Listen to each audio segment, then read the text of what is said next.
Hi friends, வணக்கம். Welcome back to our channel டிடிஸ் cook book. இன்றைக்கி நம்ம சேனலில் தமிழ் நியூ இயர், அதாவது புத்தாண்டுக்காக நம்ம வந்துட்டு சூப்பராக 2 ஸ்வீட் பார்க்க போகிறோங்க. ரெண்டுமே செம டேஸ்ட்டாக இருக்கும். இந்த 2 ஸ்வீட்டுமே ரொம்ப டிஃப்ரெண்ட்டாக இருக்கும், அதே சமயம் ரொம்ப சீக்கிரமாகவும் செஞ்சிடலாம். இன்றைக்கி நம்ம செய்ய போகிற 2 ஸ்வீட்ஸ் என்னன்னு கேட்டிங்கன்னா, ஒன்று வந்துட்டு கோதுமை பாயாசம், இன்னொன்று வந்துட்டு வெல்லம் யூஸ் பண்ணி ரவா கேசரி செய்ய போகிறோம். கொஞ்சம் டிஃப்ரெண்ட்டாக செய்ய போகிறோம். இப்போ வாங்க ஃபஸ்ட்டு இந்த ரவா பாயசம் எப்படி செய்கிறதுன்னு பார்த்துடலாம். பாயசம் செய்கிறதுக்கு கடாய் எடுத்து வச்சுருக்கேன். அடுத்ததான் நான் வந்துட்டு மெஷர்மெண்ட் கப் ஒன்று எடுத்து வச்சுருக்கேன். நீங்கள் எந்த கப் வேணாலும் யூஸ் பண்ணிக்கலாம். அதே கப் தான் நம்ம எல்லா இன்க்ரீடியன்ஸும் ஆட் பண்ண போகிறோம். ஸோ இந்த கப்பில் நான் வந்துட்டு 4 கப் அளவு தண்ணி ஊற்றுறேன். ஸோ இன்றைக்கி நான் வந்துட்டு 1 கப் அளவு ரவை எடுத்திருக்கேன். ஸோ இந்த ரவை பார்த்திங்கன்னா நல்ல ஃபைன் சம்பா ரவை அப்படின்னு சொல்லுவோம். இது எல்லா சூப்பர் மார்க்கெட்லேயும் ரொம்ப ஈஸியாகவே கிடைக்குது.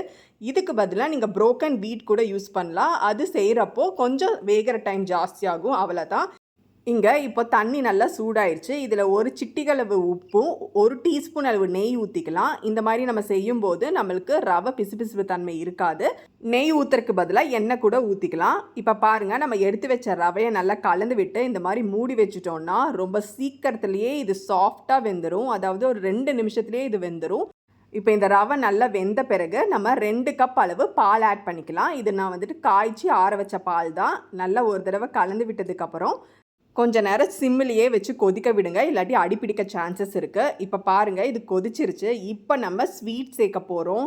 நம்ம எடுத்த ரவைக்கு 1 கப் அளவு கண்டென்ஸ் மில்க் சேர்க்குறேன். கூடவே 1 கப் அளவு வெள்ளைப்பாகும் சேர்க்குறேன். இது ரெண்டையும் சேர்ந்து செய்யும்போது இதோட பாயசம் டேஸ்ட்டே வேறு லெவலில் இருக்கும். கண்டிப்பாக இது போல் நீங்கள் ட்ரை பண்ணி பாருங்கள். நீங்கள் சுகர் ஆட் பண்ணுறதுக்கு பதிலாக இந்த மாதிரி ஆட் பண்ணி பாருங்கள். ரொம்பவே டிஃப்ரெண்ட்டாக இருக்கும், எல்லாத்துக்குமே ரொம்ப பிடிக்கும்.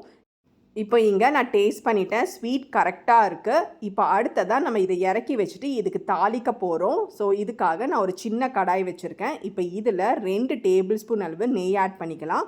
நெய் சூடானதும் நம்மளுக்கு பிடிச்ச ட்ரை ஃப்ரூட்ஸ் ஆட் பண்ணிக்கலாம். இன்றைக்கி நான் வந்துட்டு முந்திரி திராட்சை மட்டும் ஆட் பண்ணுறேன். ஆனால் நீங்கள் வந்துட்டு பாதாம், பிஸ்தா, அதுக்கப்புறம் மெலன் சீட்ஸ் கூட போட்டுக்கலாம். செம டேஸ்ட்டாக இருக்கும்.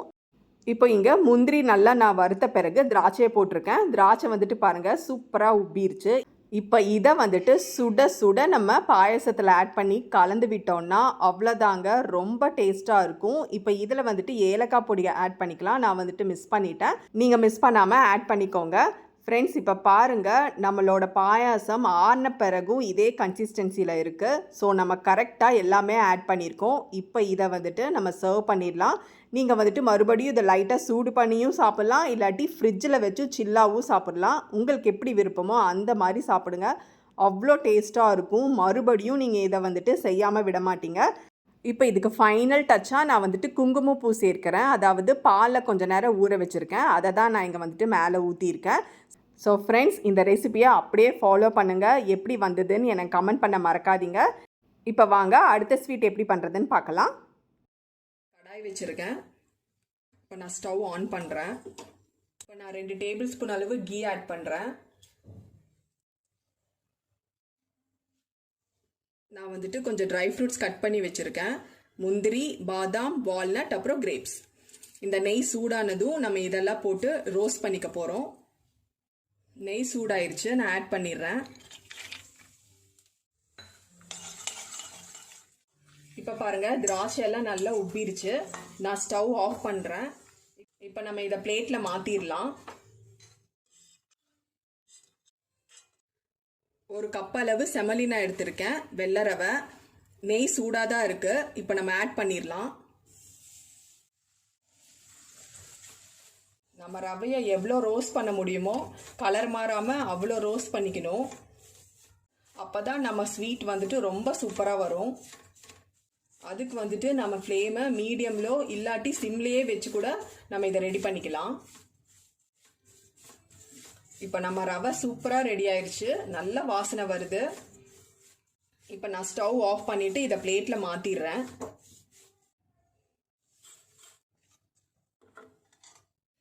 இப்போ அதே கடாய் வச்சுருக்கேன், இன்னும் நான் ஸ்டவ் ஆன் பண்ணல. இப்போ நம்ம இதில் தண்ணி சேர்க்க போகிறோம்.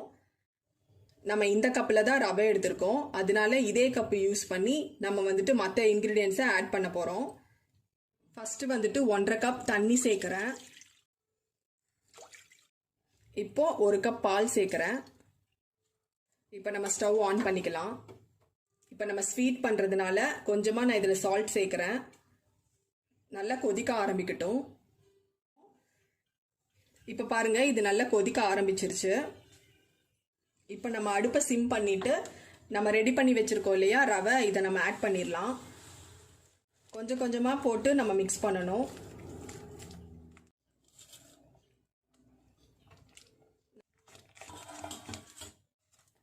இப்போ நான் இதை மிக்ஸ் பண்ணிட்டேன். ஒரு 2 மினிட்ஸ் நம்ம மூடி வச்சிடலாம். ரவை நல்லா குக் ஆகட்டும்.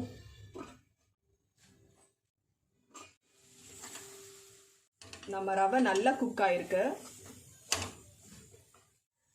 இப்போ நம்ம வெள்ளைப்பாகை ஆட் பண்ண போகிறோம். 1 கப்பு வெல்லம் எடுத்திருக்கேன். அப்புறம் 1/2 கப்பு தண்ணி ஆட் பண்ணி பாகு ரெடி பண்ணி வச்சுருக்கேன்.